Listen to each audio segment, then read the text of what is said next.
16 April 2018. 9 stone 2. Alcohol units 3. Instagram followers 167. That was the most sexist, horrifying, disgusting move I've ever seen, vented Shazza. If John Travolta made that now, he'd never fucking work again. We had just got to the end of a 40th anniversary screening of Saturday Night Fever.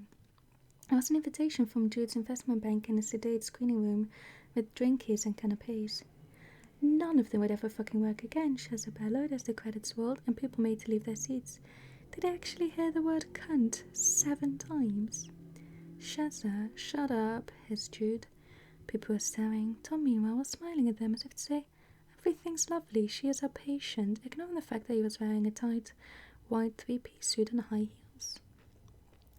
John Travolta sat in the front seat of the car while they gang-raped his ex-girlfriend, whose only crime was to have some sort of sexual desire and admit to it.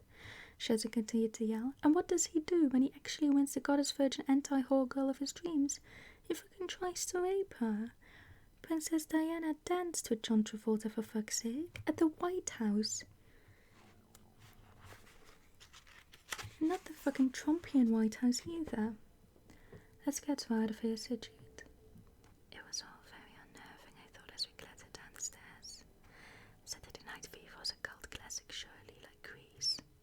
We can't have a laugh and sing along to the Bee Gees in very high voices, not to have a youthful sense of right, wrong and gender understanding turned upside on its head, leaving us feeling like stupid idiots.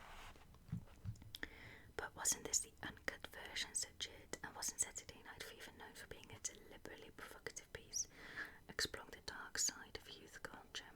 And the whole cunt, oh hello, our host and Jude's CEO, Johnny Carruthers, was coming up the stairs. No, it fucking wasn't, yelled Shazza, barging past him. Saturday Night fucking Fever was known for everyone thinking John Travolta was hot, the Bee Gees were cool, and it was a charming teenage talent fancy. But actually, the movie was a celebration of the worst kind of profound misogynist sexism where women are treated with utter contempt and casual violation. By this time, we were weaving through cars and rain across the Soho Street and pushing our way into the warmth and guarded coziness of goodness. And we fucking didn't fucking notice because we are on a breast of race, finished Shazza as we got through the door. Shh, I said, suddenly flashing back to shushing Shazza in exactly the same manner in bar 20 years ago when she went into a feminist rant in front of someone Jude fancied, and I said shh. Shh. There's nothing so unattractive to a man as strident feminism. This, I insisted and still maintained, was a multi-layered ironic joke. We women are only being treated like shit because we are a pioneer generation, daring to rely on our own economic power, Shazza yelled that night.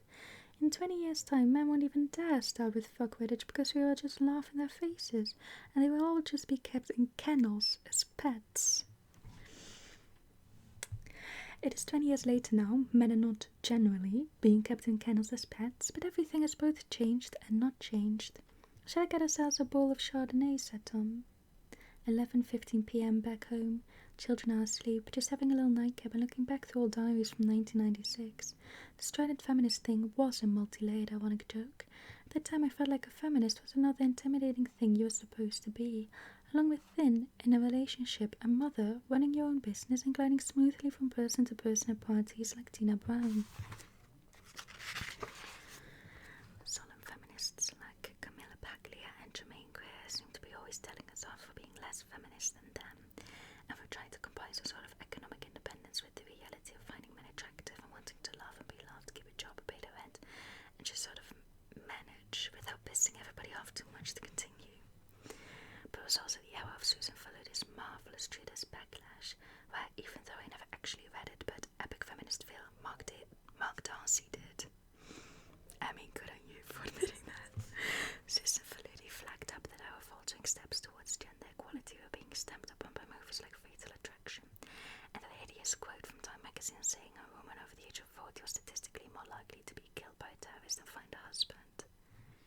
Even if that's true, you don't have to say it. And look at my mother's dreaded turkey curry buffet. Uncle Joffrey and even smug married couples my own age were still saying, why aren't you married? And tick tock, when I was only 32. For fuck's sake. It was as if I was some freakish Miss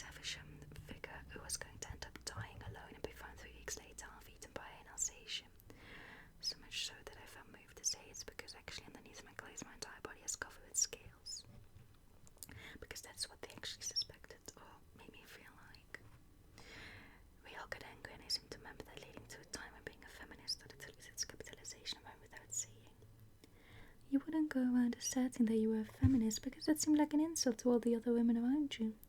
Things weren't perfect, but to draw the general from the particular, no one would dare ask a 32-year-old woman why she wasn't married anymore, because it would sound ridiculous.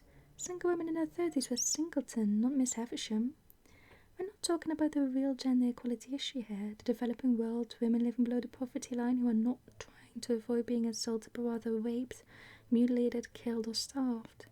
I'm talking about reasonably well-off women in the developed world. And on that level, in a decade after I first wrote those diaries, things were not at all perfect, but we seemed to be doing better. Gender equality issues were at least being aired, progress was being made. You thought, as Billy, my 12-year-old son, see, shove your tic-tac up your arse and smoke it, Uncle Joffrey, says all the time. 11:40 p.m. Still reading my diaries. OMG. Trump. Weinstein. The last 2-3 years have seen a backlash bigger than anything Susan Faludi could have imagined, and a corresponding wake-up call, telling everyone exactly how well we aren't and weren't doing, and turning a view of the past on its head. Yeah, we still really aren't doing that well, but the hashtag #MeToo and Time's Up movements have really helped. What did I put up with in the days of these diaries, without even knowing I had the right to not put up with it?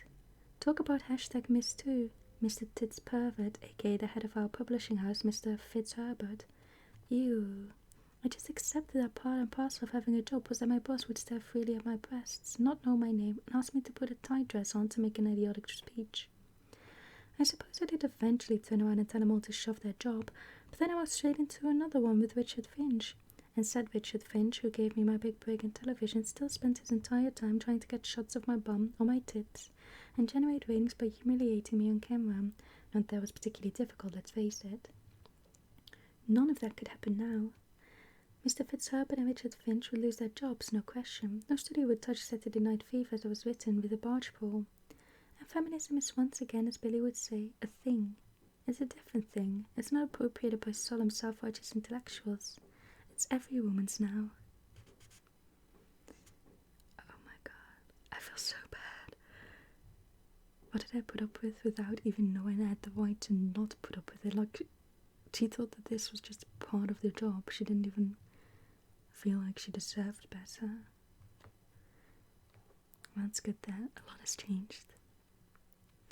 11:45 p.m. Just googled feminist clothing and got 24 million results. I've done that. Sweatshirts, jewelry, hats, mugs, badges with every tone, angry, witty, playful, self-mocking, and yes, it's fine, acceptable, multi-layeredly ironic, pro-choice, pro-feminism, pro-unicorns. My Marxist feminist dialectic brings all the boys to the yard. I really want to marry the guy that whistled at me from his car. No one ever. Eve was framed. Yes, she was. Fuck your patriarchal bullshit. I want that on a t-shirt. Has anyone tried turning the US on and off again? Though I'm still not sure we could get away with Shaz's favourite line, anyone who could actually sleep with Harvey Weinstein deserves an Oscar. We'll just have another little sniff of wine. Midnight, probably quite right too, because they're sexist against the sexual attraction at work's not simple, and looking back, I did sexually harass Daniel Craver. But that's different because I fancied him and I was a woman and he was a man. It was reciprocal. Also, it was really boring and that often we wanted to have fun. Crucially, I wouldn't have dissed another man professionally for not being attractive. It's not just people treating attractive women as sex objects, that's the problem. It's what that means when they're not. And there's no one better to explain that than our esteemed US President, Mr. Trump. I'm going to Google cut and paste.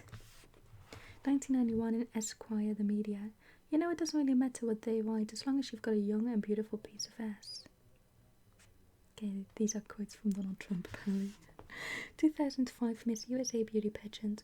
If you're looking for a rocket scientist, don't tune in tonight, but if you're looking for a really beautiful woman, you should watch. Classy. 2006 Rosie O'Donnell.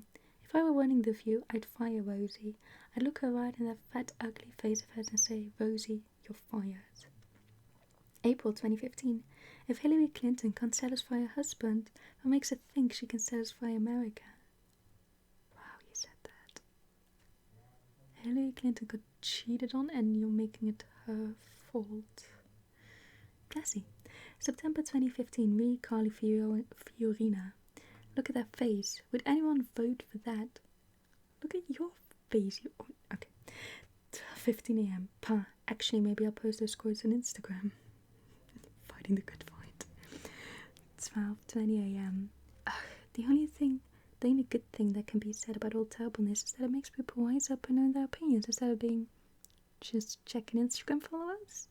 Should have just lost 4 followers. Why? Did they have Trumpian followers? Maybe, as Tom says, my whole feed needs to have a uniform palette, not just random things of this and that and the other. And I should just post pictures of calm interiors in quiet neutrals and greys that read white and stuff. Anyway, the point is about Harvey Weinstein. Saturday Night Live, Fever. I make the mistake all the time too. Etc. I said all this hideousness had come out of the woodwork in Hollywood. Whereas books and things reflect what is happening in the world, Hollywood movies dictated and mold what people think. And these sexist, fuck-witted bastards are in charge of making the movies. Fuck them. I'm going to screenshot this and post it on Instagram. 12:30 a.m. No wonder everyone thinks 70-year-old men can play successful romantically viable parts, whereas any woman over the age of 45 apart from Meryl Streep or unattractive has to be some sort of oppressive stereotype. Exactly, nagging mothers, resentful ex-wives, villainesses, icy corporate no characters. Hollywood men stars are 30 years older than their women stars, and if it's the other way around, that's the subject of the whole movie, like The Mother or Film Stars Don't Die in Liverpool. Pah. That's the new thing. Women's sexageism. That's literally what it says, sexageism. Women of age, the new culturally oppressed minority. I think LGBTQA plus women and black women are, sure, we have 3 new oppressed minorities. Tuesday, 17 April 2018, 11 stone, alcohol units 167. I think you'd be dead. Instagram followers 3. Prepare breakfast for the children. Gaily presenting head was not hurting and did not desire to be sick in oatmeal. I still fired up a messianic new feminist forever. Billy, I said tonight we're going to watch Thelma and Louise. What? I want you to learn about how to treat women and what happens if you don't treat them as equals. And I know about Thelma and Louise. Mummy said, Billy, are you talking about sexism and gender inequality? I don't think a 12-year-old said, are you talking about sexism and gender inequality? Yes, I said slightly sulkily. It really is the scourge of the future. Scourge of the future. And you thought that's just for people. He said, if you're our age, Mummy, sexism just isn't a thing. Yes, it is. I'm 21, I'm pretty sure it is still a thing if you're 12. Maybe there's hope in the new generation, or maybe I should take away his Instagram for trying to insinuate that I am somehow not 32.